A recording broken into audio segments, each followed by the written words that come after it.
लगभग 30 साल के बाद वापस काठमांडू आई हूँ। पशुपतिनाथ के मैंने दर्शन किए थे लास्ट टाइम, और इतना सुंदर है आपका देश। जैसे आप लैंड करते हैं वैसे ही आप हिमालय की गोद में आ जाते हैं। ठंडी हवा, सुकून और बहुत हंसते खिलखिलाते हुए चेहरे नजर आते हैं। हमेशा खुशी होती है जब यहाँ पे आने का मौका मिला है। लास्ट टाइम आई थी तब सागर परिवार के साथ आई थी, क्योंकि रामायण शायद उस वक्त आपके धारावाहिक में नेपाली लैंग्वेज में उनको डब करके चाहिए थी। अब मुझे क्लियरली याद नहीं है, लेकिन ये मैंने जाना है। आप जानते हैं रामायण से बहुत कुछ जानने को मिलता है, बहुत कुछ सीखने को मिलता है।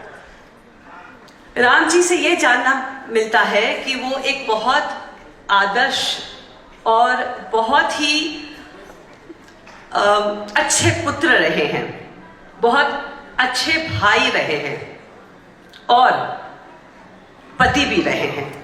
क्योंकि उस जमाने में 2-2, 3-3 पत्नियां करने की प्रथा रहती थी, लेकिन उन्होंने सीता जी को देखकर कहा कि नहीं, मैं व्रत लेता हूं कि मैं सिर्फ एक पत्नी धर्म निभाऊंगा।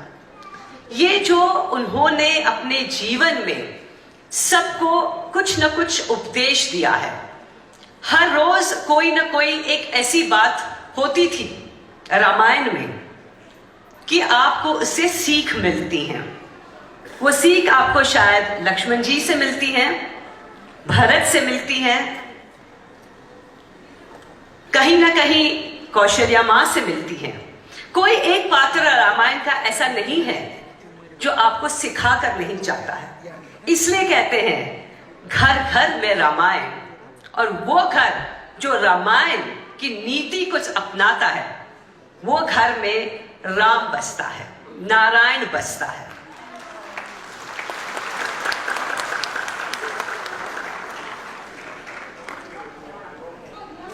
राम जी, जब हम रामायण की बात करते हैं, जब उनका 14 साल का वनवास हुआ, और पूरी कहानी रामायण की यही है, उनका वनवास कैसे हुआ, कैसे उन्होंने गुजारा वो 14 साल, और कैसे सीता मां को वो वापस अयोध्या लेकर आए। उस वक्त रो पड़े और कहा, हम जानते हैं कि आप स्वयं विष्णु के अवतार हैं और आपने मुझ जैसे तुझ आदमी के आपके सर पे हाथ रखा है, लेकिन भगवान के लिए हर इंसान बराबरी का होता है। वो उन्होंने उस वक्त निषाद राज को गले लगाकर कहा। हर एक मौके पे उन्होंने अपने पत्नी को वापस लाने के लिए जिस तरीके से दिन गुजारे हैं, वो चाहे जितना भी तुच्छ क्यों ना हो उसको अपनाया है, क्योंकि भगवान के लिए सब समान है।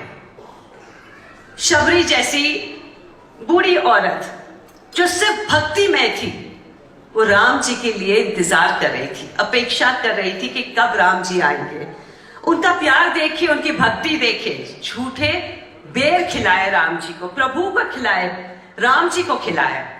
लेकिन राम जी ये बात को समझते थे कि जो झूठे बेर खिला रही है माता, वो इसलिए खिला रही हैं क्योंकि उनके दिल में एक माँ का प्रेम है, एक बेटे के लिए।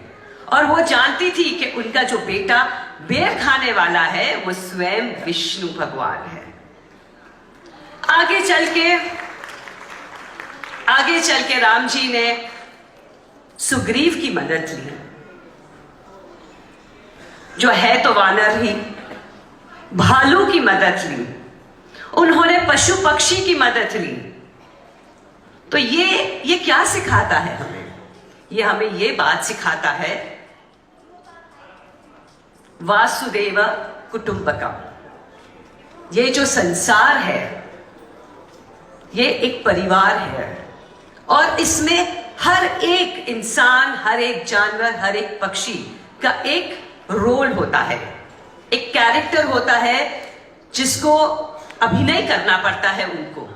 और ये जितने भी आते हैं इस धरती पे, इस सृष्टि पे, वो भगवान के आशीर्वाद से आते हैं, वो भगवान के हैं।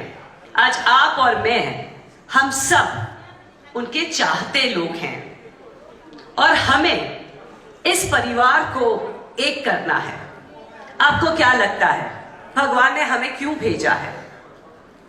हम कठपुतली है और ड्रामा करके चले जाएंगे वापस स्वर्गलोक? नहीं, हमें इसलिए भेजा गया है कि हम एक दूसरे को प्रेम करें, हम एक दूसरे के लिए दया रखें, हम एक दूसरे के लिए मदद रूपी हो, हम पशु के लिए मदद रूपी हो, पक्षी के लिए हो और खास तौर से इंसान के लिए मदद रूपी हो। उन इंसानों के लिए जिनके पास शायद माँ बाप ना हो, शायद पैसे ना हो, शायद सोसाइटी में खड़े रहने का रुतबा ना हो, और अगर वो सब प्रभु राम ने आपको दिया है तो आपका सबसे बड़ा फर्ज सोसाइटी की ओर, भगवान की ओर यही बनता है कि आप उन बच्चों की, उन परिवारों की मदद कीजिए, चाहे वो पैसे से हो, चाहे वो अपने समय से हो, चाहे वो अपने कर्म से हो। हम सब लोग यहां पे बहुत धर्मिष्ठ होंगे, हम पूजा पाठ करते हैं, मंत्रोपचार करते हैं। वैसे मैं प्रमोद जी के साथ बात कर रही थी कल, आज का समय बहुत बलवान समय है। आज 10:30 बजे से, प्रभु जी बात कर रहे थे हम कल, 10:30 से 3:30 बजे तक एक ऐसा मुहूर्त है आज जो शायद पिछले 70 इयर्स में नहीं हुआ है। अगर उस समय में अगर आप मंत्रोच्चार करें, भगवान का नाम ले, भगवान का कोई काम करें, तो आपको 100 गुना फल मिलेगा। आज वो समय है। देखिए, भगवान भी चाहता है कि आप सब की पुण्य और बढ़े, क्योंकि आज मैं आपसे यह कहना आई हूं कि मंत्रोच्चार भगवान का जो भी आप करते रहिए, बहुत अच्छी बात है, लेकिन भगवान हमेशा यही चाहते हैं कि हम एक दूसरे की मदद करें, हमेशा एक दूसरे को सपोर्ट करें। आज ये जो संस्था है जनजाति कल्याण आश्रम, वो जनजातियों के लिए बनी है।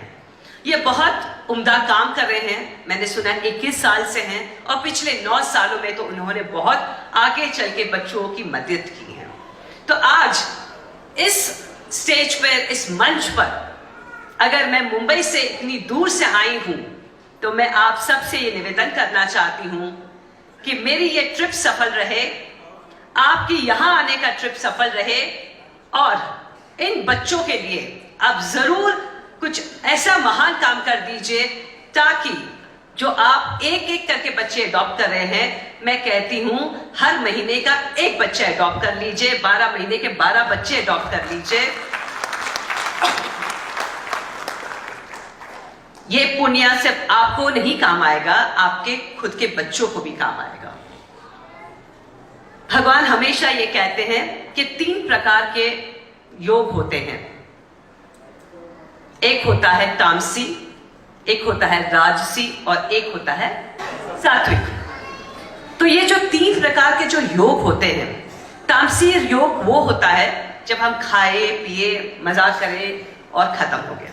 राजसी वो होता है जब हम बड़ा कारोबार रखते हैं और हमारे कारोबार के माध्यम से लोगों को आमदनी मिलती है। और सात्विक वो होता है जब हम बिना कोई इच्छा हम लोगों को मदद करें और फिर भूल जाए।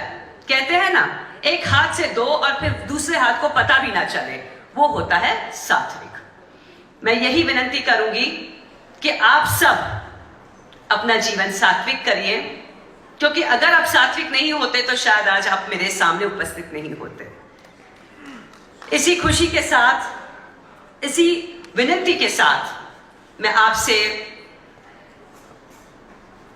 रजा लेती हूं और चाहती हूं कि बार बार आप ऐसे कार्यक्रम में पार्ट लें, प्रभु राम को याद करें उनके जीवन की गाथा, कि उन्होंने अपने जीवन को किस तरीके से जिया है, लोगों के लिए जिया है, प्रजा के लिए जिया है, और जिस तरीके से आपने हमें प्यार दिया है, रामायण के सभी किरदार को दिया है, भगवान राम श्री राम को और सीता जी को प्यार दिया है, मुझे दीपिका को प्यार दिया है, वैसे ही प्यार आप अपने समाज के बच्चों को भी दीजिए, ताकि आपका खुद का समाज, आपका देश खुद उन्नति करे।